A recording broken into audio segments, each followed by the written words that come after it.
लेकर 9 अगस्त को ये कार्यक्रम है। क्या कारण है इतने लंबे समय से आप लोग ट्रेड यूनियन में जा रहे हैं, नहीं, कौन गाली दे रही है? कोई गाली नहीं दे रहा। ध्यान नहीं दे रही सरकार। सरकार ध्यान दे रही है। जहाँ जहाँ भी आंदोलन मजबूत हुए हैं सरकार को झुकना पड़ा। आने का जो कारण है, जो आज ऑल इंडिया की जितनी भी हमारी ट्रेड यूनियन है उन्होंने फैसला लिया है, देश में जो मौजूदा सरकार है और उसने जो हालात पैदा किए हैं देश में भाईचारा खराब करने के, बेरोजगारी के, महंगाई के, हर एक स्तर पर जनता को निराश किया है, उसे लेकर ट्रेड यूनियनों ने आज ये महापड़ाव का फैसला लिया है। और इस महापड़ाव के अंदर देश के विभिन्न कोनों कोनों से हमारे यहाँ पे संगठन के लोग पहुँचे हैं और आज आप लोग जो पत्रकार महोदय आए हैं यहाँ पे, हम आप लोगों के माध्यम से ये चाह रहे हैं कि एक एक जन जन तक ये आवाज़ जाए कि देश के अंदर क्या हालात हो रखे हैं।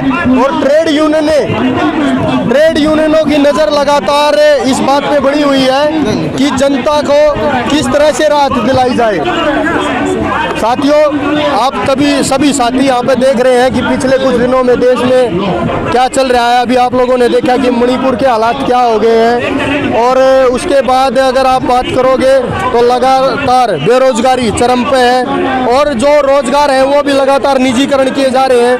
हम आप लोग पीछे आप लोगों ने देखा भी था, आए थे दिल्ली जल बोर्ड के अंदर भी जो दिल्ली की जनता को साफ पानी पिला रही है, सीवर से निजात दिला रही है और दिन रात वो कर्मचारी 24 घंटे इमरजेंसी सेवाएं दे रहे हैं। और उस विभाग जो वो भी दिल्ली सरकार के अंडर आता है, दिल्ली सरकार हो या केंद्र की सरकार हो, मजदूरों को कोई राहत नहीं दे रहा है।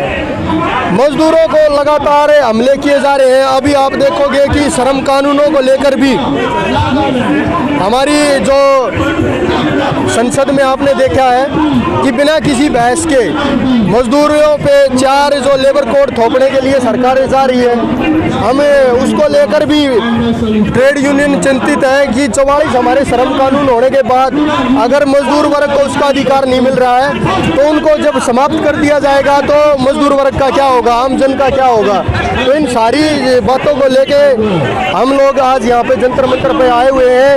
और मैं जो दिल्ली जल बोर्ड के हालात के बारे में आप लोगों को बता रहा था, दिल्ली जल बोर्ड के हालात दिन प्रतिदिन बद से बदतर होते जा रहे हैं, लगातार निजीकरण होता जा रहा है।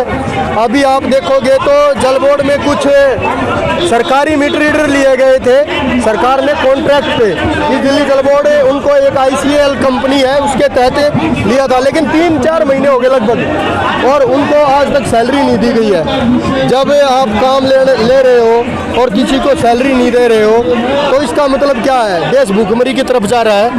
मैं आप सभी साथियों से यही कहना चाहूँगा कि जो देश के हालात हैं ये बदलने चाहिए, ये नीतियाँ बदलनी चाहिए, चाहे हमें कितना लंबा संघर्ष करना पड़े। जब तक ये नीतियाँ नहीं बदलेंगी जब तक हम संघर्ष करते रहेंगे। धन्यवाद साथियों। सर आइए, माइक लगा देना, माइक लगा दो सर, शेर की तरह दहाड़िया। हाँ बहुत अच्छे चलिए आपके भाई।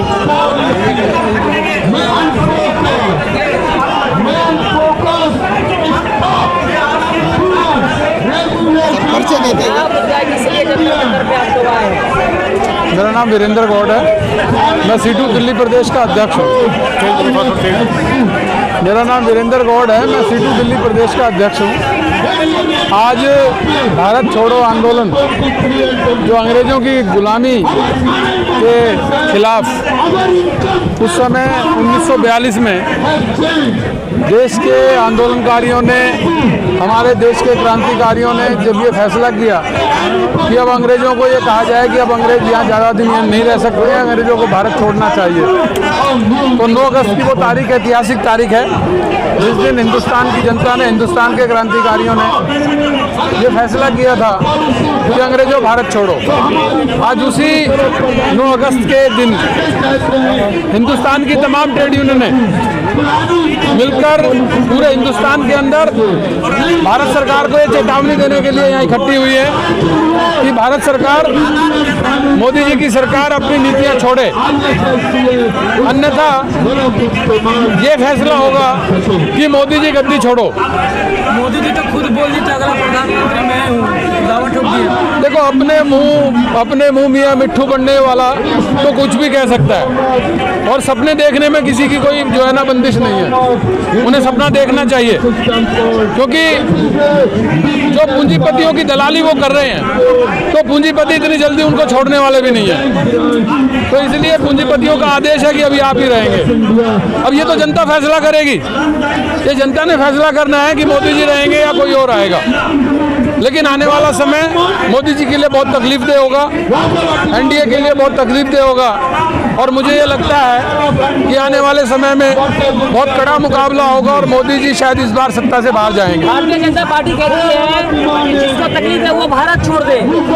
हाँ, भारतीय जनता पार्टी देश की जनता को बांटने की कोशिश करती है। ये हर जगह आज देखिए देश के क्या हालात हो गए हैं। इंसान से नफरत करने लगा है। आज कहीं पर भी जाइए, ये जो प्रधानमंत्री ने कहा था कि आज कपड़े देखकर आतंकवादी पहचाने जाते हैं, नरेंद्र मोदी ने ये कहा था, तो आज वो नफरत जो नरेंद्र मोदी ने फैलाई, वो आज जन जन तक ये नफरत फैल रही है।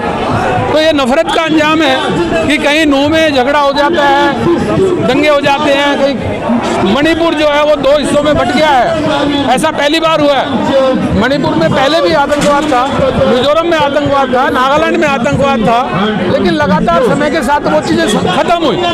आज एक बार फिर मतलब वहाँ की फोर्सेस पे भी, वहाँ की पुलिस पर भी वहाँ की जनता का विश्वास नहीं है। मैतेई समुदाय कहता है कुकी पुलिस वाले हमारे यहाँ नहीं आने चाहिए, और कुकीज कहते हैं मैतेई पुलिस वाले हमारे यहाँ नहीं आने चाहिए। तो ये हालात ठीक नहीं है मणिपुर के लिए। मणिपुर के बाद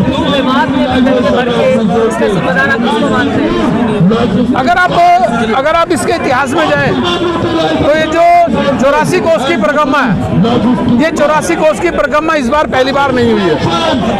जो लोग गोवर्धन पूजा में जाते हैं, जो लोग ब्रजमंडल का इतिहास जानते हैं, उन्हें ये मालूम है कि गोवर्धन की 7 कोस की परिक्रमा और पूरे ब्रजमंडल की 84 कोस की परिक्रमा वो सदियों से होती आई है, पहली बार नहीं हुई है। लेकिन बीजेपी और आरएसएस और दूसरे जो संगठन हैं, उन्होंने इस बार ये तैयारी की कि किसी भी तरह से, क्योंकि आने वाले चुनाव हैं और हरियाणा में चुनाव आने वाले हैं, दूसरे राज्यों में चुनाव आने वाले हैं, राष्ट्रीय चुनाव आने वाले हैं, तो जैसे जैसे चुनाव नजदीक आएंगे ये हालात और बिगड़ेंगे। आपका कहने का मतलब जो है भारतीय जनता पार्टी 2024 की तैयारी कर रही है दंगा करवा के। न सिर्फ 2024 की तैयारी कर रही है, बल्कि अपने जो गुजरात दंगों से लेकर और आज तक का इनका जो इतिहास है, उस इतिहास को आजमा रही है एक बार फिर। लेकिन मुझे लगता है कि देश की जनता अब ये बात समझ चुकी है कि अब ये जो इनके हथियार हैं, जनता को बांटने का, धर्म के नाम पर बांटने का, जाति के नाम पर बांटने का, ये हथियार इस बार नहीं चलेंगे। आप देखिए मध्य प्रदेश में क्या हुआ। मध्य प्रदेश में दलितों के सिर पर पेशाब किया गया। मध्य प्रदेश के अंदर दलितों के सिर पर पेशाब किया गया, और उसी मध्य प्रदेश के मुख्यमंत्री उन्हीं दलितों के चरण धो रहे हैं। तो चरण धोने से क्या इनके पाप धुल जाएंगे? ये तो जनता बताएगी, इनका फैसला जनता करेगी। जिस तरह से दंगे इसमें गुजरात दंगे में देखे गए प्रशासन मणिपुर में भी देखा गया, और हिंदू विवाद में भी प्रशासन के सामने दंगाई फायरिंग करते हुए नजर आए हैं। न सिर्फ उनके सामने, बल्कि उन्होंने 3 घंटे तो नूह में ऐसे दिए कि वहाँ पर पूरा शासन गायब था, उनको पूरा का पूरा समय दिया गया। आप ये बताइए कि पहले शोभा यात्राएं समाज निकालता था, पहले जो भी धार्मिक आयोजन होते थे वो समाज के द्वारा होते थे। आज जो भी धार्मिक आयोजन हो रहे हैं वो विश्व हिंदू परिषद और बजरंग दल के द्वारा हो रहे हैं, और वो तैयारी से उन चीजों को करते हैं, इसलिए वो दंगे होते हैं।